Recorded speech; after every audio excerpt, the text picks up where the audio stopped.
Welcome back, ladies and gentlemen. My name is Evdokimov. The topic of today's video is methods of investing in tokens, cryptocurrencies, and blockchain startups. This is our last video, which will be a short overview of the whole series.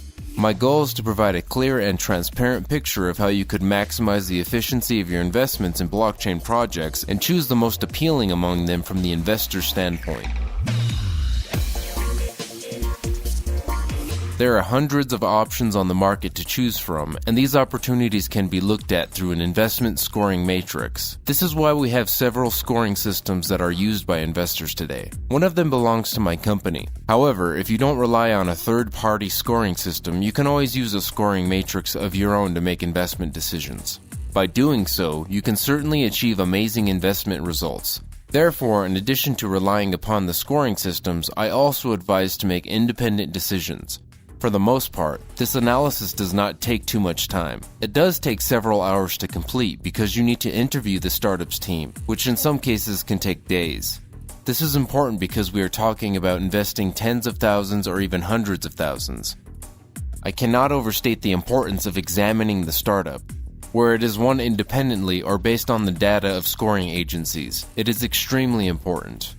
Now, I would like to go down a checklist of some criteria that we need to know when selecting a startup for investing. Doing so will help us make sure we are making the right choice. In our previous videos, we covered a few requirements and basic criteria on the subject. We looked at the basic requirements that relate to both the token holders and future project users. We should always understand that a startup is a business, and an ICO is just a part of that business. When an ICO is held, it must solve the issue of attracting funds along with getting user acquisition. And we always need to pay attention to how they relate to each other.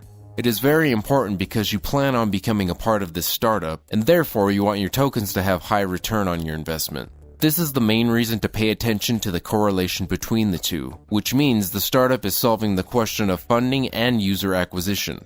Remember, user acquisition will only benefit you as a token holder.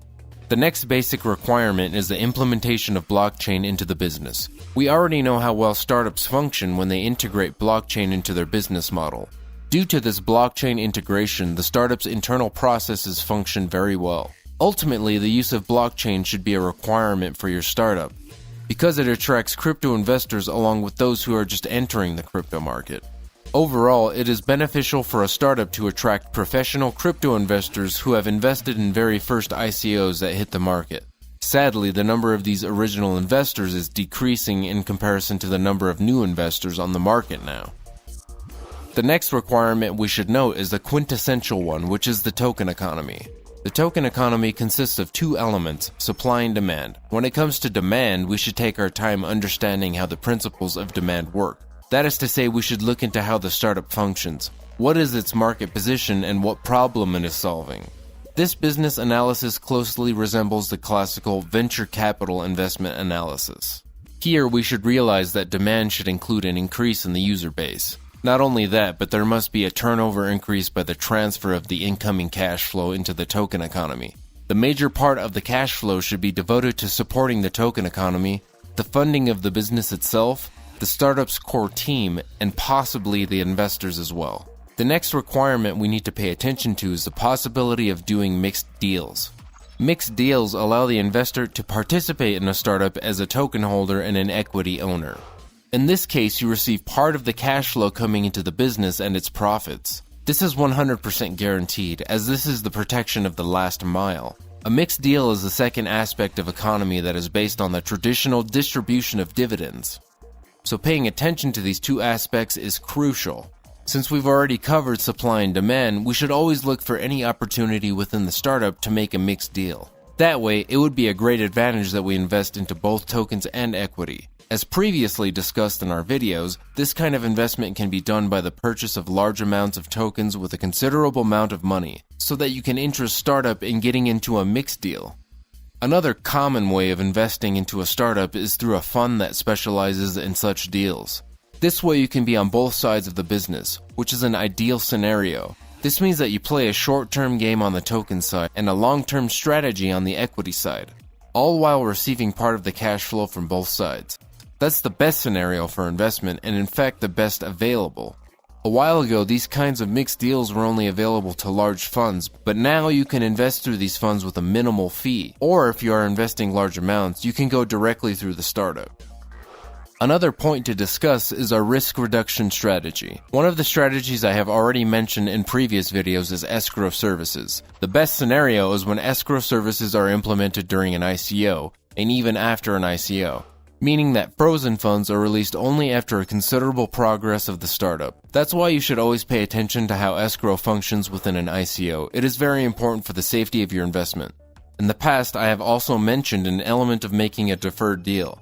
This deal means that the risks are partly hedged. Once again, we need to consider a possibility of entering a startup through an investment fund, which directly allows to implement a deferred deal.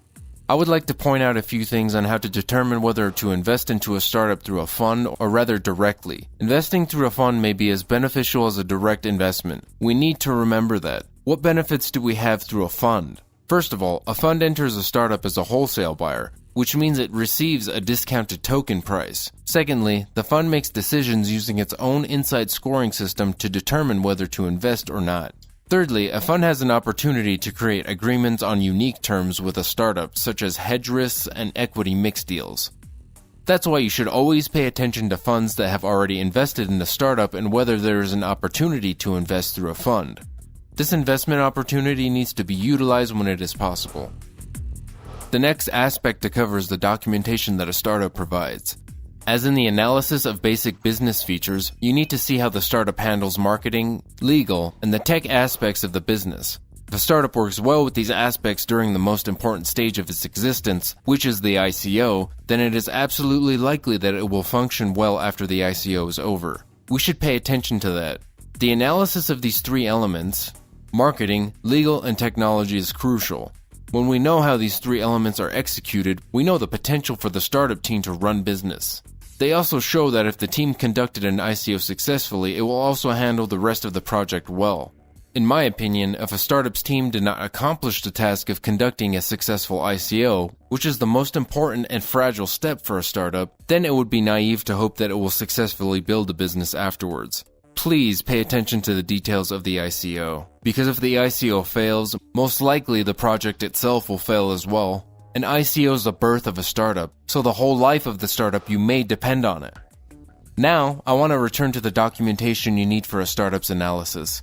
You will need a white paper, a one-pager, and the landing page for your startup. You may also need access to presentations, links to the GitHub page, any signed agreements with funds, escrow service documents, partnerships agreements, and any other documentation may also be requested. Documentation is very important. However, never disregard an opportunity of communicating with a startup directly. I suggest attending events where a startup will be explaining its project in detail. The venues for these events are always posted on the landing pages. In the event that your questions are not answered in the available documentation, then it is an absolute must to meet the startup's team in person and ask as many direct questions as possible. On the other hand, if all your questions are answered, like the token economy was addressed clearly, all the documentation is done flawlessly, the team is transparent and clear, then in any case, by meeting a startup's team, you can always rate your comfort level with this project, as well as see the involvement of every team member into the process. Do not neglect this opportunity. Regardless of the business model or the amount of documentation, the most important factor is the people behind the business. It is the team that makes up your startup. This factor is important as it will reflect on your profits. To give an example, there are several big incubator-like investment funds. A number of them are located in San Francisco. In fact, most of the funds are started out there. These funds have completed hundreds, in some cases thousands of investments, and I've noticed that the profits of the funds that operate solely based on numbers is significantly lower than of those that rely more on the human psychology. This means that they met the startup's team, talked to the founders, and made their decision based on the enthusiasm shown by the team. Approaches of that sort are very interesting as they are beneficial and should be widely used.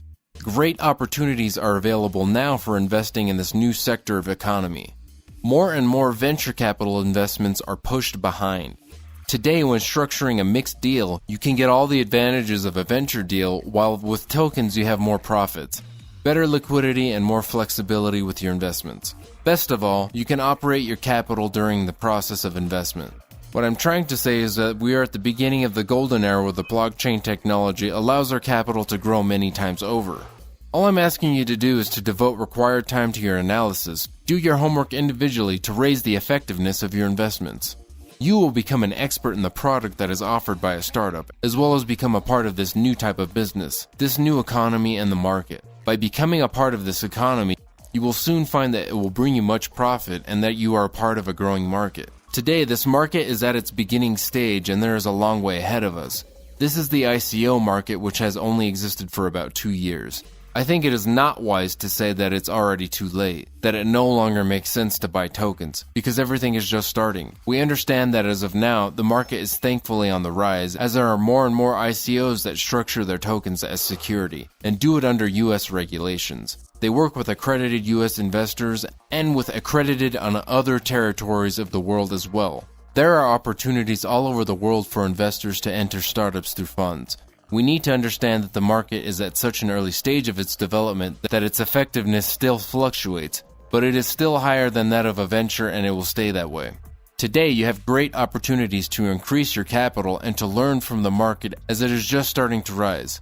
It's like a train that is still at the station picking up passengers. It has not left yet, which gives us the opportunity to get on board before the train starts its journey into the new world of investments. I advise you to spend as much time as possible analyzing and looking over startups. Please analyze them in great detail and ask for advice from professionals such as myself. I often have both parties come to me for a consultation, the startup as well as the investors who are in the process of making a decision. I'm also on an investment committee and a board member in a number of funds where I help make decisions on whether or not to invest in a particular startup or not. So let's continue to invest and do things more wisely, calmly, and carefully. Let's develop this market by being its great participants. Thank you very much for your time. I will end our series dedicated to investments here. Our next series will be devoted to other topics where I will continue looking at startups and using them as examples. By showing you how they work, I hope to provide the most interesting and useful information on the topic of investments. I always look forward to your questions through my website, Evdokimov.com. You can see the link on your screen and in the description below. You can find all my contact info on the website. Thank you again, ladies and gentlemen.